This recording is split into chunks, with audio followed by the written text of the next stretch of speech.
Good morning, students. Students, today we will start our new chapter of geography, chapter number 2, Abiotic Resources, Land, Soil and Water. Firstly, we will discuss about abiotic resources. Which are the abiotic resources? Abiotic resources consist of non-living things. Means जो non living things होती हैं, जो live नहीं होती हैं, वो सारी चीज़ें अबायोटिक रिसोर्सेज में आती हैं, जैसे कि minerals, rocks, metals, land, soil and water. ये सारी चीज़ें अबायोटिक रिसोर्सेज में आती हैं। ये एक तरह से फ्री गिफ्ट हैं हमें नेचर का। ये सारी चीज़ें हमें नेचर से मिलती हैं और ये फ्री ऑफ कॉस्ट हैं। लैंड, सॉइल एंड वाटर है, ये बहुत ही सिग्निफिकेंट अबायोटिक रिसोर्सेज है पूरे अर्थ का। मीन्स कि आप पूरे अर्थ पे देखोगे कि लैंड हमें मिलता है, सॉइल मिलता है, वाटर मिलता है। तो इस चैप्टर में हमने लैंड, सॉइल एंड वाटर के बारे में ही रीड करना है। इन सारी चीज़ों का एक इकोनॉमिक बेनिफिट भी है, जैसे कि लैंड हम यूज़ करते हैं हाउसेस के लिए, कम्युनिटी हाउसेस के लिए। मींस कि लैंड बहुत जगह यूज़ होता है फार्मिंग के लिए। ऐसे ही सॉइल को भी यूज़ करते हैं और वाटर को भी यूज़ करते हैं। इन सब का इकोनॉमिक बेनिफिट भी है पूरे वर्ल्ड के लिए। ठीक है, उसके बाद हम इसके बारे में ये पढ़ेंगे कि इसका ह्यूमन की लाइफ में क्या रोल है। मींस कि ह्यूमन बीइंग के लिए ये सारी चीज़ें कितनी इम्पॉर्टेंट हैं। उनकी सेटलमेंट के लिए लैंड की बहुत ज़रूरत है, वाटर पीने के लिए, और सोइल जो है वो फार्मिंग एक्टिविटीज़ के लिए बहुत ज़रूरी है। ये जो तीनों चीज़ें हैं ये क्लाइमेट को भी इफ़ेक्ट करती हैं। फॉर एग्ज़ाम्पल लेंगे हम एक, जैसे कि माउंटेन्स हैं। माउंटेन्स जहाँ पे होते हैं वहाँ का जो मीन्स कि रहने की जगह होती है, या माउंटेन्स जो ज़्यादा हार्शी होते हैं, मीन्स कि रग्ड होते हैं, वहाँ पे जो लाइफ है थोड़ी इम्पॉसिबल है। लाइक कुछ ही लोग हैं जो वहाँ पे रहते हैं, वहाँ की पॉपुलेशन बहुत कम होती है। लेकिन अगर आप देखोगे प्लेन एरियाज़ में, जो प्लेन रीजन्स हैं, वहाँ की लैंड भी फर्टाइल होती है और वहाँ पे ज़्यादा से ज़्यादा लोग रहते हैं, और वहाँ पे वाटर और बाकी चीज़ों की भी अवेलेबिलिटी बहुत अच्छी होती है। ये सारी चीज़ें जो हैं एनिमल्स को भी इफ़ेक्ट करती हैं। मीन्स कि एनिमल्स भी वहाँ पे रहते हैं जहाँ उनको हर चीज़ की अवेलेबिलिटी ज़्यादा हो, और ये सारी चीज़ें ह्यूमन सर्वाइवल के लिए भी ज़रूरी हैं। ठीक है, ये उनकी लाइफ को मेंटेन करने में हेल्प करती हैं। तो इस चैप्टर में हम इन सब चीज़ों के बारे में ही पढ़ेंगे। Now let us discuss about land, soil and water in detail. सबसे पहले हम देखेंगे land resources. Land resources refer to the shape, form and nature of the land surface.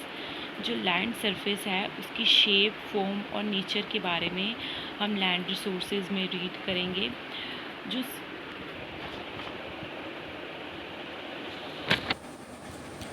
Actually बहुत सारी एक्टिविटीज़ हैं जो लैंड पे होती हैं। लैंड हमें शेल्टर प्रोवाइड करता है, जो कि बोथ लिविंग ऑर्गेनिज्म और नॉन लिविंग सब्सटेंसेस के लिए ज़रूरी है। The land resources of earth contains Lofty mountains. अब आप इस पिक्चर में देखोगे कि आपको लॉफ्टी माउंटेन्स दिख रहे हैं।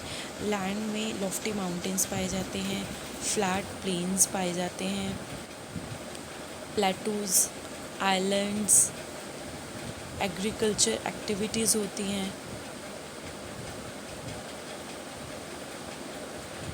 प्लेटूज़ एंड आइलैंड्स, ये सारी चीज़ें जो हैं लैंड पे हमें मिलती हैं। डिफरेंट लैंड फॉर्म्स हैं ये, और जो लैंड है वो अर्थ का टोटल 30% एरिया जो है कवर करता है। और अगर हम पॉपुलेशन देखें तो 90% पूरे वर्ल्ड की 90% पॉपुलेशन जो है वो इस 30% लैंड एरिया पे रहती है। जो ऑल पार्ट्स हैं लैंड रिसोर्सेज के वो इक्वली हैबिटेबल है। मीन्स कि रहने योग है। मीन्स कि यहाँ पे लोग जो रहते हैं वो इक्वली रह सकते हैं। अब हम ये देखेंगे कि some parts of it are either sparsely populated और uninhabited.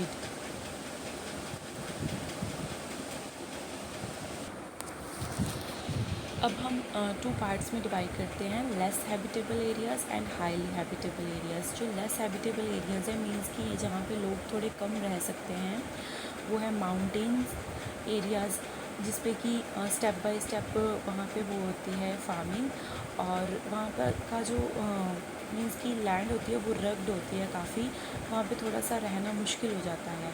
और कुछ extreme and good cold regions है जहाँ पे बहुत ज़्यादा गर्मी पड़ती है और जहाँ पे बहुत ज़्यादा ठंड पड़ती है, ठीक है। और वाटर लोग एरियाज़ और थिक फॉरेस्टेड एरियाज़, ये सारे एरियाज़ है जहाँ पे थोड़ा रहना मुश्किल है, तो इनको लेस हैबिटेबल एरियाज़ बोलते हैं।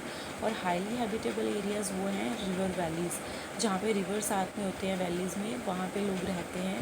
प्लेन एरियाज़ जहाँ पे फर्टाइल लैंड होती है, फर्टाइल लैंड के आसपास लोग ज़्यादा रहते हैं।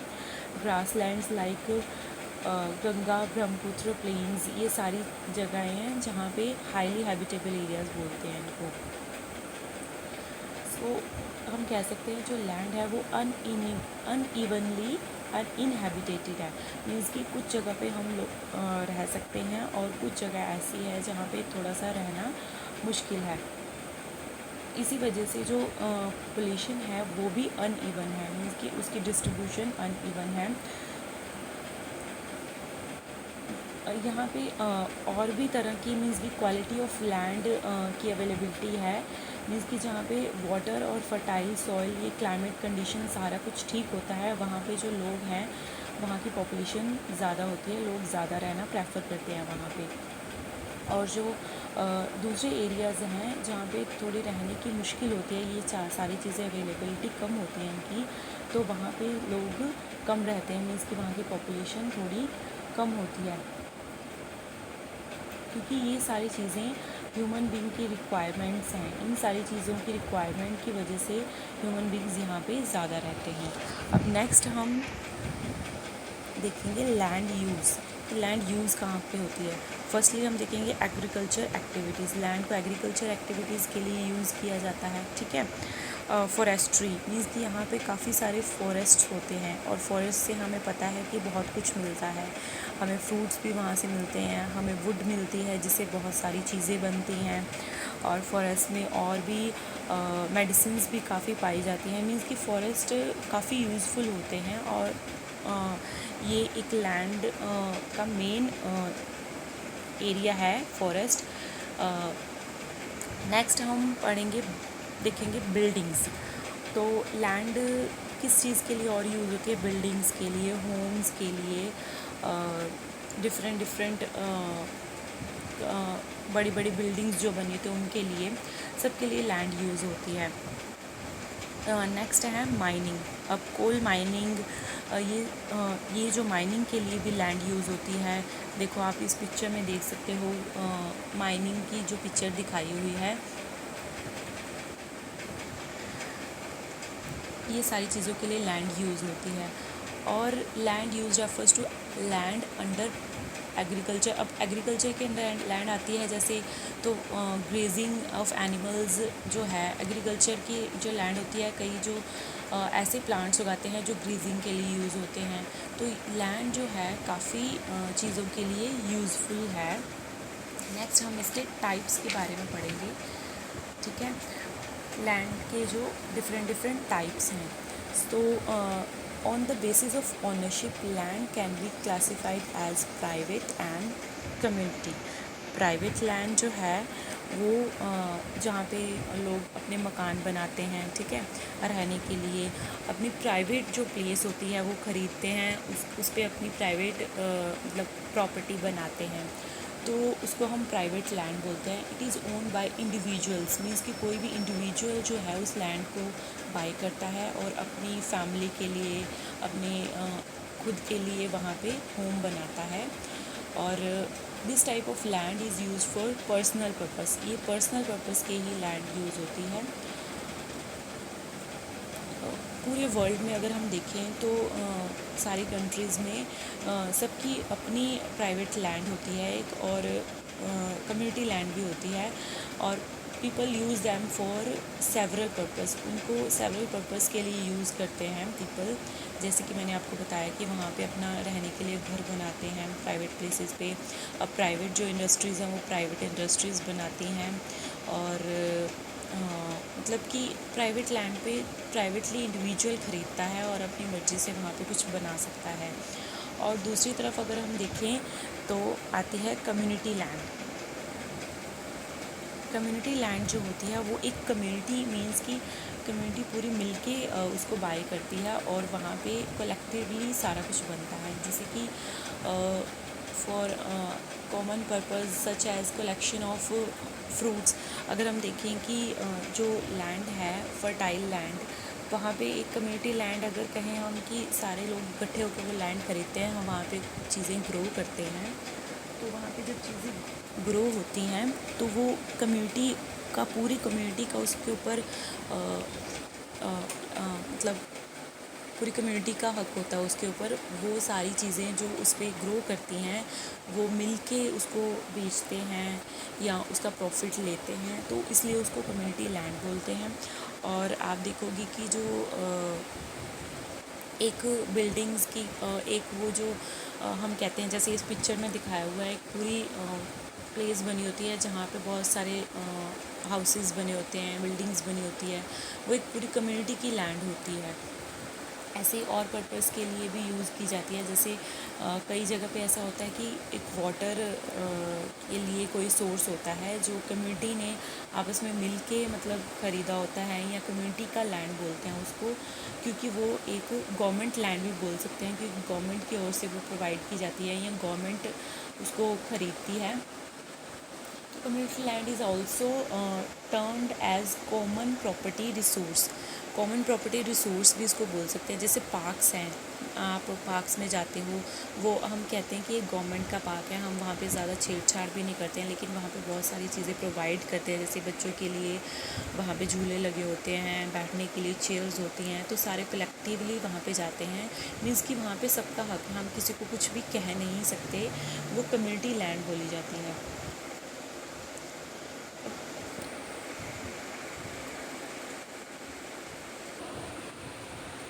नेक्स्ट हम देखेंगे कि factors affecting land use pattern.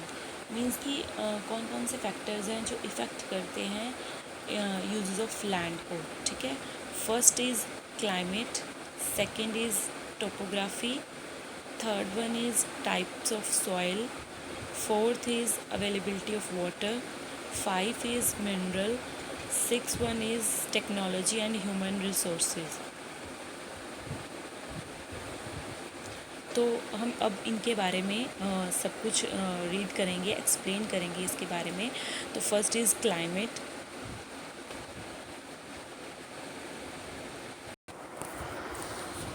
अब मैं आपको फैक्टर्स जो हैं इफ़ेक्ट करते हैं उसके बारे में बताने से पहले आपको बता दूं कि एक लैंड जो है एक पैटर्न यूज़ करती है। मींस कि आप देखोगे कि जो डिफरेंट डिफरेंट लैंड्स हैं, अगर हम कंट्रीज़ की बात करें तो डिफरेंट डिफरेंट कंट्रीज़ हैं, वहाँ पे अलग अलग परसेंटेज है चीज़ों को ग्रो करने की। तो अगर हम ऑस्ट्रेलिया की बात करें तो ऑस्ट्रेलिया में अगर हम पेस्चर्स की बात करें, मींस कि जो चारा होता है, मींस कि जो एनिमल्स होते हैं वो जो खाते हैं उसको चारा बोलते हैं, तो उसकी भी मींस की फार्मिंग की जाती है। तो 56% जो एरिया है फार्मिंग का वो चारा मींस की पेस्चर के लिए यूज़ किया जाता है। और ऐसे ही क्रॉप लैंड के लिए 6% और फॉरेस्ट के लिए 14% एरिया है और अदर यूजेस के लिए 24% एरिया है। ऐसे ही डिफरेंट डिफरेंट कंट्रीज़ के लिए डिफरेंट डिफरेंट पैटर्न है। मींस कि अब एक और एग्जांपल हम इंडिया की लेते हैं, तो इंडिया में क्रॉप लैंड जो है उसके लिए 57% एरिया है और पेस्चर के लिए 4% है, बिल्कुल डिफरेंट है ऑस्ट्रेलिया से। और फॉरेस्ट जो आते हैं वो 22% एरिया में आते हैं और जो अदर यूजेस हैं वो ऑफ लैंड है वो 17% है।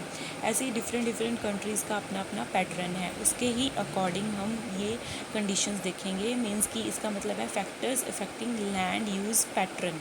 मींस कि ये जो लैंड यूज़ पैटर्न हमने बताया आपको, इसके अकॉर्डिंग जो इनको फैक्टर्स इफ़ेक्ट करते हैं तो फर्स्ट हमने देखा कि क्लाइमेट कैसे अफेक्ट करता है। Land use pattern of any place is directly और indirectly influenced by the climatic condition.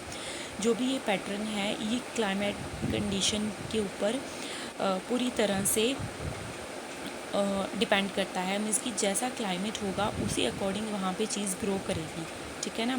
तो क्लाइमेट जो है वो बहुत इफ़ेक्ट करता है। Climate is very harsh in the polar and equatorial regions.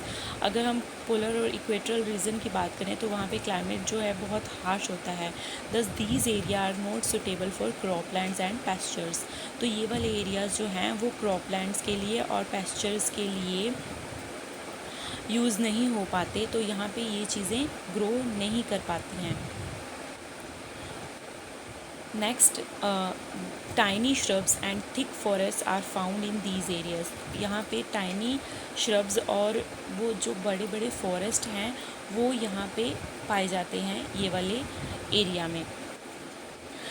Where as the areas having mild climatic conditions, तो जहाँ पे माइल्ड क्लाइमेटिक कंडीशंस होती हैं वो वाले एरियाज़ में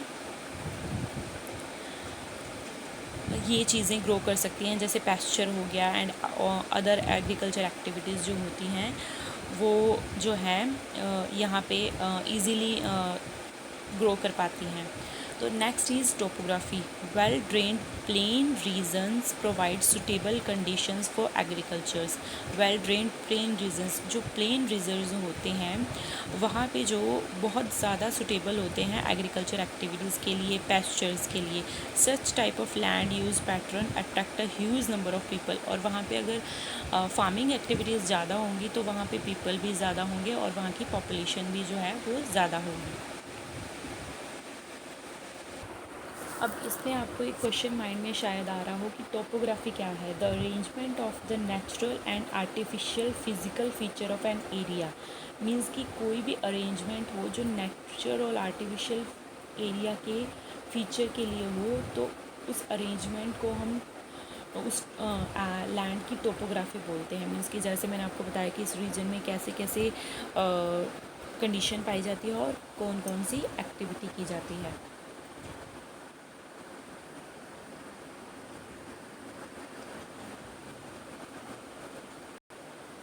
Next one is type of soil. An educated and well-controlled land use pattern can be seen in the areas having fertile soil. तो ये वाले जो पैटर्न मैंने आपको बताया कि किस किस एरिया में कौन कौन से एक्टिविटीज़ की जाती हैं, कौन कौन सी फार्मिंग एक्टिविटीज़ की जाती हैं, तो वो जो हमने लैंड यूज़ पैटर्न आपको बताया है वो जो है उस एरिया में ज़्यादा होता है जहाँ पे फर्टाइल लैंड हो। कि मीन्स कि डिफरेंट जो फार्म्स जो पेस्चर्स हैं जैसे क्रॉप लैंड्स हैं, फॉरेस्ट हैं, ये वहीं पे ज़्यादा होते हैं जहाँ पे अच्छी फार्मिंग एक्टिविटी हो पाए। मीन्स कि वहाँ की फर्टाइल सॉइल हो। और areas like cold and hot deserts have infertile soil. जहाँ पे बहुत ज़्यादा कोल्ड हो या हॉट हो, वहाँ के जो एरियाज़ हैं वहाँ पे जो सॉइल है वो फर्टाइल नहीं होती है, मीन्स कि उपजाऊ नहीं होती है। तो वहाँ पे ज़्यादा से ज़्यादा हम क्रॉप्स ग्रो नहीं कर पाएंगे। Therefore these area free from proper land use. तो ये वाले जो एरियाज़ हैं उनको प्रॉपर यूज़ नहीं किया जाता। Next one is availability of water.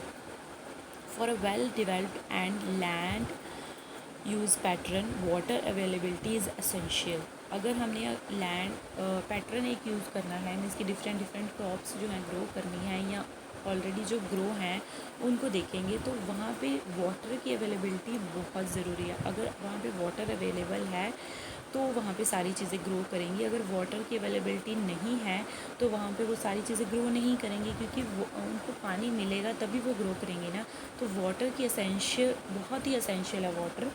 All types of forest, crops, pasture etcetera need plenty of water. इन सारी चीज़ों को बहुत ज़्यादा वाटर की ज़रूरत है सर्वाइव करने के लिए, क्योंकि इनकी बेसिक नीड है पानी और हवा।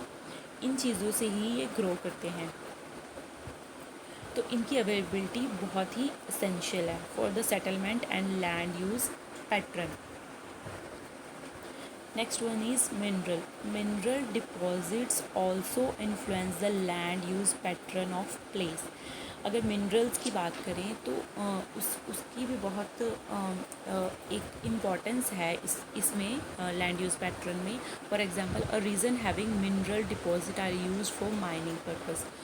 जहाँ पे बहुत सारे मिनरल्स पाए जाते हैं डिफरेंट वो जो एरिया है वो माइनिंग पर्पस के लिए यूज़ किया जाता है। वी मीन्स कि वहाँ पे खुदाई होती है बहुत, तो वहाँ पे मिनरल्स मिलते हैं, उनको कलेक्ट किया जाता है। जैसे huge industries can be set up in the vicinity the areas rich in mineral deposit are more suitable for the industrial growth. Means कि यहाँ पे जो जैसे मिनरल्स जो जहाँ पे ज़्यादा पाए जाते हैं तो वहाँ पे ज़्यादा इंडस्ट्रीज़ जो हैं बिल्ड की जाती हैं ताकि उनको किसी भी चीज़ की प्रॉब्लम ना हो, वहाँ से वो उनको हर चीज़ की अवेलेबिलिटी हो जाए। Next one is technology and human resources. Both are two sides of a coin, technology और human resources. Human resources use technology to convert the raw natural resources. अब ह्यूमन रिसोर्सेज जो भी हैं, मशीन्स वगैरह हैं जो ह्यूमन ने बनाई हैं, ये सारी चीज़ें हैं टेक्नोलॉजी, ये कन्वर्ट रॉ मटेरियल को, रॉ नेचुरल रिसोर्सेज जो हमें मिलते हैं, कच्ची जो हम चीज़ मिलती है उसको चेंज करने में ह्यूमन रिसोर्सेज जो होती हैं, जो टेक्नोलॉजी है वो यूज़ की जाती है उनको चेंज करने के लिए इनटू वैल्यूएबल प्रोडक्ट्स। किसी भी वैल्यूएबल प्रोडक्ट को बनाने के लिए टेक्नोलॉजी की ज़रूरत होती है और ह्यूमन रिसोर्सेज की ज़रूरत होती है कि जो ह्यूमंस अपनी हेल्प देते हैं। जैसे कि जो डिफरेंट लेबर होती है वो, अगर हमारे पास मशीन है, फॉर एग्ज़ाम्पल एक मशीन है, उसको चलाने के लिए किसी लेबर की ज़रूरत है कि वो उसको चलाएगा, उसमें कोई भी चीज़ हम बनाएंगे, कोई भी प्रोडक्ट बनेगा तो इसमें ह्यूमन रिसोर्सेज और टेक्नोलॉजी दोनों की ज़रूरत है। ये दोनों पीपल की रिक्वायरमेंट को फुलफ़िल करते हैं। Human resources long with the technology are necessary for a successful land use pattern. ये दोनों चीज़ें एक सक्सेसफुल लैंड यूज़ पैटर्न के लिए बहुत ही ज़्यादा नेसेसरी हैं। Now next one is usefulness of the land resources. अगर हम यूज़फुलनेस की बात करें कि ये जो सारी लैंड रिसोर्सेज मैंने आपको बताई है, इसका यूज़ कहाँ कहाँ पे होता है और ये कितनी यूज़फुल है हमारे लिए, तो अब हम उसके बारे में पढ़ेंगे। Land resources carry great significance in our life. इसका बहुत ज़्यादा ग्रेट सिग्निफिकेंस है हमारी लाइफ में लैंड का। Land resources are rich source of, means कि एक रिच सोर्स है लैंड जो हम यूज़ करते हैं, वो रिच सोर्स है टिम्बर, गम, रेजिन, मेडिसिनल हर्ब्स एक्सेट्रा। तो मीन्स कि ये जो डिफरेंट फॉरेस्ट की बात की, जैसे मैंने वहाँ पे बहुत सारे टिम्बर मीन्स कि वुड वहाँ पे बहुत मिलती है, गम मिलती है वहाँ से, रेजिन मिलते हैं। रेजिन मीन्स कि जो छोटी छोटी जिसको हम किशमिश बोलती है ना, मावा, वो मिलते हैं। मेडिसिनल जैसे मैंने आपको बताया था कि वहाँ पे बहुत सारी मेडिसिन्स पाई जाती हैं, हर्ब्स पाए जाते हैं, तो ये सारी चीज़ें लैंड से हमें मिलती हैं। तो ये हमारे लैंड हमारे लिए बहुत यूज़फुल है। और डिफरेंट जो मिनरल्स होते हैं उसका एक स्टोर हाउस माना जाता है, क्योंकि लैंड से ही हमें मिनरल्स मिलते हैं। तो यहाँ पे फार्मिंग बहुत ज़्यादा होती है, तो इसको रिच फार्मिंग ग्राउंड्स भी बोलते हैं, क्योंकि फार्मिंग एक्टिविटीज़ बहुत ज़्यादा होती हैं। तो डिफरेंट जो लैंड एरियाज़ हैं वो टूरिस्ट डेस्टिनेशन के लिए, मीन्स कि टूरिस्ट के लिए भी बहुत पॉपुलर होते हैं। और एक जो नेक्स्ट है वो है they provide land both for personal and professional use. Provide land हमें करते हैं पर्सनल यूज़ के लिए भी, जहाँ पे हम घर बनाते हैं, अपनी कोई भी पर्सनल चीज़ बनाते हैं, और उसके साथ साथ प्रोफेशनल यूज़ के लिए भी, जैसे इंडस्ट्रीज़ बनती हैं, फैक्ट्रीज़ बनती हैं, ये सारी चीज़ों के लिए। और जो लैंड है वो प्रोवाइड क्या करता है, lofty mountains, high hills, plateaus, plains, rivers, ponds, oceans etcetera, ये सारी चीज़ें भी जो हमें लैंड के ऊपर ही मिलती हैं। तो people are blindly exploiting land resources by building up houses, commercial areas and complexes in the cities, whereas in the rural areas agricultural land is growing day by day. तो अगर हम बात करें कि पीपल जो हैं ब्लाइंडली ज़्यादा से ज़्यादा लैंड को यूज़ कर रहे हैं बिल्डिंग बनाने में, तो बहुत सारी बिल्डिंग्स बन रही हैं, हाउसेस बन रही हैं, commercial areas like factories, industries, ये सारी चीज़ें बन रही हैं, तो लैंड बहुत यूज़ हो रही है। एग्रीकल्चर एक्टिविटीज़ जो हैं वो थोड़ी सी कम हो रही हैं रूरल एरिया में। अगर हम अर्बन एरिया देखें तो वहाँ पे तो बहुत बिल्कुल एक्टिविटीज़ नहीं है, एग्रीकल्चर एक्टिविटीज़। लेकिन जो रूरल एरिया है वहाँ पे भी डे बाय डे थोड़ी कम हो रही हैं, क्योंकि लोग ज़्यादा से ज़्यादा घर बना रहे हैं, बहुत सारी चीज़ें बना रहे हैं। इससे क्या होगा कि डिग्रेडेशन होगा लैंड का, तो सॉइल इरोजन भी होता है। तो ये सारी चीज़ें जो हैं वो लैंड को ख़राब कर रही हैं। तो इसके लिए हमें इसकी कंजर्वेशन मीन्स कि इसको बचाने की ज़रूरत है। तो हम डिफरेंट एक्टिविटीज़ से लैंड को कंजर्व कर सकते हैं, बचा सकते हैं। कुछ मैनेजमेंट ऐसी की जाए जिससे कि जो लैंड रिसोर्सेज हैं उनको ऐसे मैनेज किया जाए कि उनकी कंजर्वेशन हो सके, उनको बचा के रखा जा सके। तो नेक्स्ट हम कंजर्वेशन ऑफ लैंड रिसोर्सेज के बारे में पढ़ेंगे। तो first is degradation rate of land should be check. जितनी भी डिग्रेडेशन रेट है मीन्स कि ज़्यादा से ज़्यादा जो डिग्रेडेशन हो रही है, degradation rate of land should be checked. Means कि डिग्रेडेशन जो हो रही है, जो लैंड डे बाय डे घट रही है, मीन्स कि और सोर्सेज के लिए यूज़ की जा रही है और फार्मिंग एक्टिविटीज़ कम हो रही हैं, जो फॉरेस्ट हैं वो काटे जा रहे हैं, वो कम हो रहे हैं। तो उसको चेक करना चाहिए कि वो ज़्यादा ना हो पाए। मोर ट्रीज़ शुड बी ग्रोन। ज़्यादा से ज़्यादा ट्री उगाने चाहिए, जिससे क्योंकि ट्रीज़ हमारी लाइफ के लिए बहुत ज़्यादा इम्पोर्टेंट है। विदाउट ट्रीज़ हम रह नहीं सकते, हम सांस नहीं ले सकते। तो बिना ट्री के हम अपनी ज़िंदगी नहीं जी सकते। तो more trees should be grown. Land should B reclaimed for the main uses. जो मेन यूजेस हैं उनके लिए लैंड को प्रिजर्व करके रखना चाहिए। जैसे कि फार्मिंग एक्टिविटीज़ है, अगर हम कुछ ग्रो नहीं करेंगे तो हम खाएंगे क्या, मीन्स कि फूड हमारे लिए ज़रूरी है। तो इन चीज़ों के लिए लैंड की प्रिजर्वेशन होनी चाहिए। Over grazing should be control. जो ज़्यादा से ज़्यादा ओवर ग्रेजिंग हो रही है, मीन्स कि एनिमल्स जो हैं वो ज़्यादा से ज़्यादा ये जो ग्रेजिंग करते हैं, जहाँ पे बहुत ज़्यादा फॉरेस्ट हो, ग्रास हो, वो खा जाते हैं। मीन्स कि अपने खाने के लिए यूज़ करते हैं, जिससे कि लैंड की जो फर्टिलिटी है वो वहाँ पे कम हो जाती है। Use of chemical pesticides and fertilisers should be regulated. Means कि जब हम फार्मिंग एक्टिविटीज़ करते हैं तो ज़्यादा से ज़्यादा केमिकल और फर्टिलाइज़र्स यूज़ करते हैं, पेस्टिसाइड्स यूज़ करते हैं। फर्टिलाइज़र्स के लिए पेस्टिसाइड्स यूज़ करते हैं, तो उसकी जो यूज़ है वो कम होना चाहिए, जिससे कि लैंड ज़्यादा से ज़्यादा फर्टाइल रह सके। Use of bio fertiliser should be encouraged.